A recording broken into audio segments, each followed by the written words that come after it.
সুপ্রভাত বন্ধুরা, আজ ২৭ এপ্রিল সোমবার। শুরু করছি চিন্তনের মুখ্যবার্তা।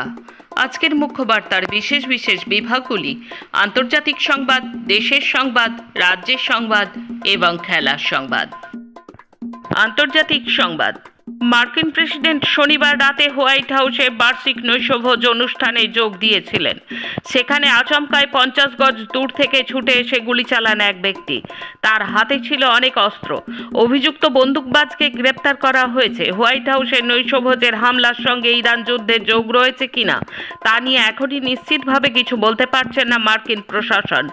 আমেরিকার প্রেসিডেন্ট ডোনাল্ড ট্রাম্প মনে করছেন এই ঘটনার সঙ্গে ইরান যুদ্ধে যোগ নেই। তবে আমেরিকার ভারপ্রাপ্ত অ্যাটর্নি জেনারেল টড ব্রাঞ্চ এই বিষয়ে এখনই নিশ্চিত নন। তিনি বলেন, এই ঘটনার সঙ্গে ইরানের কোনো যোগসূত্র আছে কিনা তা আমাদের জানা নেই, বিষয়টি তদন্ত সাপেক্ষ। সামরিক জোট ন্যাটো বলেছে তাদের প্রতিষ্ঠাকালীন চুক্তিতে কোনো সদস্য রাষ্ট্রকে বহিষ্কার বা তাদের সদস্যপদ স্থগিত করার কোনো ব্যবস্থা নেই। ইরান যুদ্ধে স্পেনের কাছ থেকে সহযোগিতা না পাওয়ায় যুক্তরাষ্ট্র দেশটিকে ন্যাটো থেকে বাদ দেওয়ার জন্য তৎপরতা চালাতে পারে, এমন একটি প্রতিবেদন প্রকাশের পর সামরিক জোটটি এই ব্যাখ্যা দিয়েছে। এক মার্কিন কর্মকর্তার সূত্রে প্রতিবেদনটি প্রকাশ করেছে রয়টার্স। ভেনেজুয়েলার প্রেসিডেন্ট দেলসি রদ্রিগেজ এবং কলম্বিয়ার প্রেসিডেন্ট গুস্তাভো পেত্রো দুই দেশের সীমান্ত এলাকায় অপরাধ চক্র দমনে পরস্পরকে সামরিক সহযোগিতার প্রতিশ্রুতি দিয়েছেন। শুক্রবার ভেনেজুয়েলায় দুই নেতার মধ্যে বৈঠকে সিদ্ধান্ত হয়। ভেনেজুয়েলার প্রেসিডেন্ট হিসেবে নিকোলা মাদুরো ক্ষমতাচ্যুত হওয়ার পর পেত্রোই দেশটিতে সফরকারী প্রথম কোনো বিদেশি নেতা। গত জানুয়ারিতে মার্কিন বাহিনীর অভিযানে মাদুরো ক্ষমতাচ্যুত হন। এরপর ভেনেজুয়েলার অন্তর্বর্তী প্রেসিডেন্ট হিসেবে দায়িত্ব নেন রদ্রিগেজ। ভেনেজুয়েলা সফরে গিয়ে শুক্রবার রদ্রিগেজের সঙ্গে বৈঠক করেন পেত্রো। এরপর দুই দেশের সীমান্ত এলাকায় যৌথ সামরিক সহযোগিতার ঘোষণা করেন তিনি।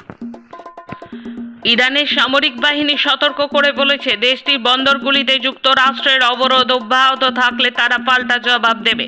রাষ্ট্রীয় সংবাদ মাধ্যম প্রকাশিত এক বিবৃতিতে একথা জানানো হয়।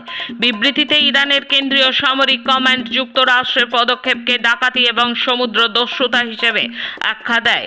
মার্কিন বাহিনী যদি এই অবরোধ, ডাকাতি ও দস্যুতামূলক কর্মকাণ্ড চালিয়ে যায় তবে তারা নিশ্চিতভাবে ইরানের শক্তিশালী সশস্ত্র বাহিনীর জবাবের মুখে পড়বে।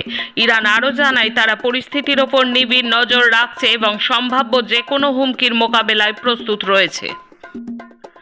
ইরান এবং যুক্তরাষ্ট্রের মধ্যে দ্বিতীয় দফার শান্তি আলোচনার জন্য মার্কিন প্রতিনিধিদের পাকিস্তান সফর শুরুর আগে তেহরান দাবি করেছে, যুক্তরাষ্ট্র এখন যুদ্ধ থেকে একটি সম্মানজনক প্রস্থানের পথ খুঁজছে। শনিবার ইরানের প্রতিরক্ষা মন্ত্রণালয়ের একজন মুখপাত্রকে উদ্ধৃত করে ইরানের সংবাদ মাধ্যম ISNA বলেছে, বর্তমানে আমাদের সামরিক শক্তি একটি প্রভাবশালী অবস্থানে রয়েছে। শত্রু এবং যুদ্ধের এই চোরাবালি থেকে বাঁচতে এক সম্মানজনক প্রস্থানের পথ খুঁজছে। যুক্তরাষ্ট্রের বিরুদ্ধে পুরোদমে যুদ্ধ চালিয়ে গেলেও ইরানের ক্ষমতা এখন ধর্মীয় নেতৃত্বের চেয়ে সেনাবাহিনীর দিকে বেশি ঝুঁকে পড়েছে। দেশটির নতুন সর্বোচ্চ নেতা মোস্তফা খোমেনির শরীরে বেশ কিছু বড় ধরনের অস্ত্রোপচার হয়েছে। এর ফলে তিনি রাষ্ট্র পরিচালনায় সরাসরি নজর দিতে পারছেন না। সংবাদ মাধ্যম নিউ ইয়র্ক টাইমসের এক প্রতিবেদনে এমনটাই বলা হয়েছে। আসছি দেশের খবরে। ক্যামেরার জাদুঘর রঘু রায় প্রয়াত। তাঁর চোখ যেন ছিল ক্যামেরা, আর ক্যামেরা যেন তাঁর দৃষ্টিরই সম্প্রসারণ। তাঁর নির্দেশেই মুহূর্তকে স্থির চিত্র করে ফেলত। সেই অসাধারণ আলোকচিত্রী রঘু রায় আর নেই। রবিবার ভোররাতে দিল্লির এক বেসরকারি হাসপাতালে তিনি শেষ নিঃশ্বাস ত্যাগ করেন। তাঁর বয়স হয়েছিল 83 বছর। তাঁর লেন্সে এমন সব অসাধারণ মুহূর্ত বন্দী আছে যাকে ব্রিলিয়ান্ট বললেও কম বলা হয়। এ কারণেই রঘু রায়ের তোলা ছবির উপমা দিয়ে লাভ নেই। প্রসঙ্গত, গত কয়েক বছর ধরেই ক্যান্সারের সঙ্গে লড়াই করছিলেন তিনি। যোগীর রাজ্যে বিজেপি মহিলা মোর্চার এক নেত্রী সংবাদ মাধ্যমের সামনে মুসলিম সম্প্রদায়কে লক্ষ্য করে ফের ঘৃণ্য কদর্য মন্তব্য করেছেন। সংখ্যালঘু সম্প্রদায়ের মানুষদের শুয়োর বলে হিংসাত্মক আক্রমণ করেন তিনি এবং পশুদের বংশবৃদ্ধির সঙ্গে তুলনা টানেন। মিরাটের একটি শপিং মলে সাংবাদিকদের মুখোমুখি হয়ে উদিতা আবার সাফাই দিয়েছেন কেন তিনি হিন্দু মহিলাদের 4 বা তার বেশি সন্তান নেওয়ার পরামর্শ দিচ্ছেন।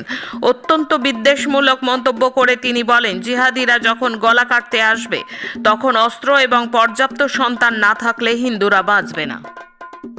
আবারও অগ্নিগর্ভ মণিপুর। বিজেপি সরকার রাজ্যে সেখানকার বৈশিষ্ট্য অনুযায়ী সমস্যা নিরসনের বদলে ডিভাইড অ্যান্ড রুল নীতি চালিয়ে ক্ষমতা করায়ত্ত করার নেশায় মত্ত। কিন্তু তার পরিণতি কোথায় গিয়ে দাঁড়ায় তার এক জ্বলন্ত প্রমাণ মণিপুর। শনিবার একটি প্রতিবাদ মিছিলকে কেন্দ্র করে চরম উত্তেজনা ছড়ালো ইম্ফলে। জানা যাচ্ছে মিছিলটির গন্তব্য ছিল মুখ্যমন্ত্রী বাসভবন, কিন্তু তার আগেই বিক্ষোভকারীদের আটকে দেয় নিরাপত্তা বাহিনী। দুপক্ষের সংঘর্ষে আহত হয়েছেন অনেকেই। রবিবার শেষ পাওয়া খবর অনুযায়ী পরিস্থিতি যথেষ্টই থমথমে। 5টি জেলায় ইন্টারনেট পরিষেবা বন্ধ করে দেওয়া হয়েছে।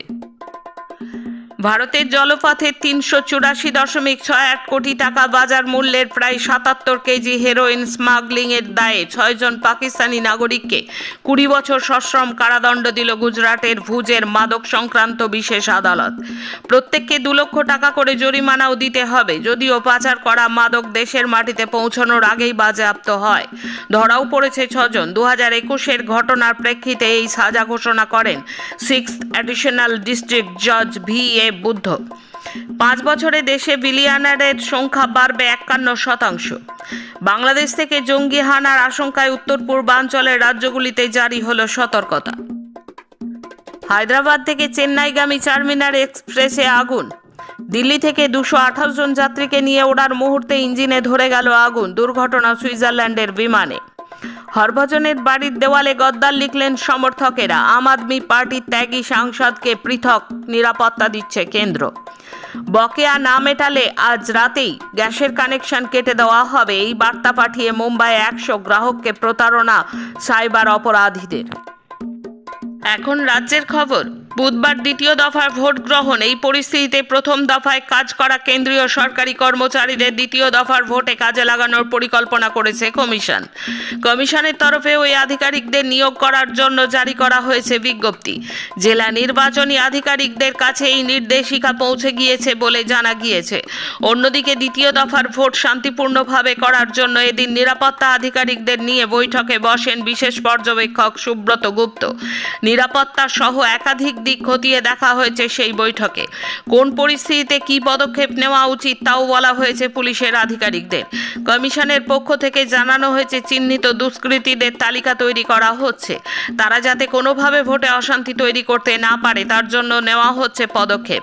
এখানেই শেষ নয়, বুথের মতো বুথমুখী রাস্তায় সিসিটিভি ক্যামেরা থাকবে বলে জানিয়েছে কমিশন। ঘিঞ্জি এলাকায় এই ক্যামেরা থাকবে বলে কমিশন জানিয়েছে। রবিবার সকালে দুর্গাপুরের একটি জঙ্গল সংলগ্ন এলাকায় হঠাৎই ছড়িয়ে পড়ে ভয়াবহ আগুন। চারিদিকে প্লাস্টিক পোড়ার তীব্র গন্ধে দম বন্ধ হওয়ার মতো পরিস্থিতি তৈরি হয়। স্থানীয়রা প্রথমে ধোঁয়া দেখতে পেয়ে ছুটে গেলে চোখে পড়ে আগুনের লেলিহান শিখা, যা মুহূর্তের মধ্যে পুরো এলাকা গ্রাস করতে শুরু করে। ঘটনাটি ঘটে দুর্গাপুরের ডিভিসি মোড় সংলগ্ন নজরুলপল্লী এলাকায়।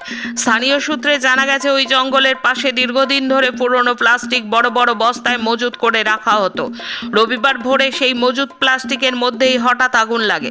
স্থানীয়দের একাংশের ধারণা বিপুল পরিমাণ প্লাস্টিক মজুদ থাকার কারণে আগুন আরো দ্রুত ছড়িয়ে পড়ে। যদিও কিভাবে এই আগুন লাগলো তা এখনো পরিষ্কার নয়। পরিকল্পিত ষড়যন্ত্রের সম্ভাবনা উড়িয়ে দিচ্ছেন না স্থানীয়রা। কেউ বা কারা ইচ্ছাকৃতভাবে আগুন লাগিয়েছে কিনা তাও খতিয়ে দেখা হচ্ছে। রাজ্যে দ্বিতীয় দফা অর্থাৎ শেষ দফার নির্বাচনের আগে আরও কড়া অবস্থান নিচ্ছে নির্বাচন কমিশন। বোমা প্রস্তুতকারীদের গ্রেপ্তার করতে বিশেষ অভিযান চালানোর নির্দেশ দেওয়া হয়েছে। দ্বিতীয় দফার নির্বাচনের আগে বঙ্গে শান্তি শৃঙ্খলা বজায় রাখতে পশ্চিমবঙ্গ পুলিশকে এই নির্দেশ দিয়েছে নির্বাচন কমিশন। পাশাপাশি জানানো হয়েছে বোমা তৈরির মামলা সহ এই ধরনের সমস্ত মামলার তদন্ত করবে এনআইএ। শনিবার উত্তর কাশীপুর থানা এলাকার মাঝেরহাটের একটি পরিত্যক্ত বাড়িতে হানা দেয়। সেখান থেকে 79টি কাঁচা বোমা উদ্ধার হয়। মেলে বোমা তৈরির নানা কাঁচামাল, পাটের দড়ি ইত্যাদি। এখন প্রশ্ন হলো, কমিশনের এই কড়া অবস্থান এবং এনআইএ তদন্তের নির্দেশ কি ভোটের দিন হিংসা রুখতে সক্ষম হবে? দীর্ঘদিন ধরে নিখোঁজ থাকার পর এলাকায় ফিরতেই জনরোষের মুখে ভাঙড়ের দাপুটে তৃণমূল নেতা ওহিদুল ইসলাম। শনিবার রাতে ভাঙড় 2 ব্লকের চালতাবেড়িয়া অঞ্চলে এই ঘটনাকে কেন্দ্র করে ব্যাপক উত্তেজনা ছড়ায়। উত্তেজিত গ্রামবাসীরা ওই নেতাকে গাড়ি থেকে নামিয়ে বেধড়ক মারধর করে বলে অভিযোগ। বর্তমানে তিনি পুলিশি নিরাপত্তায় হাসপাতালে চিকিৎসাধীন। ঘটনার সূত্রপাত ভোট ঘোষণার ঠিক পরেই ভাঙড়ের বামুনিয়া এলাকায় ভয়াবহ বোমা বিস্ফোরণে একজনের মৃত্যু হয়। বোমা বাঁধার সময় বেশ কয়েকজন গুরুতরভাবে আহতও হন। পুলিশের হাত থেকে ঘটনা তদন্তভার যায় জাতীয় তদন্তকারী সংস্থা এনআইএর হাতে। এই ঘটনায় ইতিমধ্যে এক অ্যাম্বুলেন্স চালক সহ 3 জনকে গ্রেপ্তার করা হলেও ঘটনার মূল অভিযুক্ত ওহিদুল ইসলাম এতদিন পুলিশের চোখে ধুলো দিয়ে গা ঢাকা দিয়েছিলেন।